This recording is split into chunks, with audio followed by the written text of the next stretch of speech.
took a little extra time to show that setup just to illustrate you might have to shimmy around quite a bit. It's not going to be as easy as just laying down on a bench or getting into, a lunge or something like that. So I've got this band.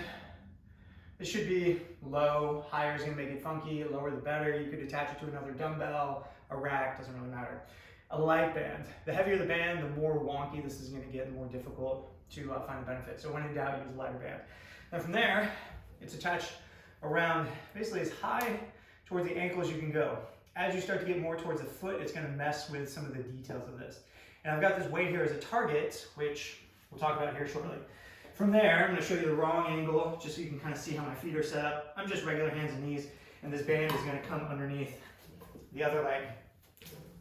So I get myself shimmied up next to this weight, all fours, and the first thing I'm going to do is set my abs, my shoulders, my hips, so that the only thing that moves is my foot.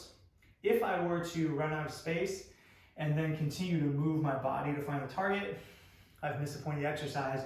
The band might be too heavy, I might be too far away from my target. So when in doubt, get close to the target and nail it as opposed to being too far away. So as for the actual movement, everything is set and I am ratcheting back. Now you'll notice I'm hitting with my toes. Ideally, I want to actually keep my toes away and reach with the side of the foot or the heel, which is going to be much more difficult than you might imagine. I get to here and I kind of sneak out and I touch it with my toe. I've completely disengaged my hip and I've completely missed the purpose of the exercise. So, get myself set. Everything's perfect.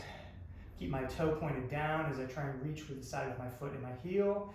Most of the time we're going to be going for holds. That band is going to have some accommodated resistance, and even in the first rep, the outside of my hip is burning like crazy to make this happen.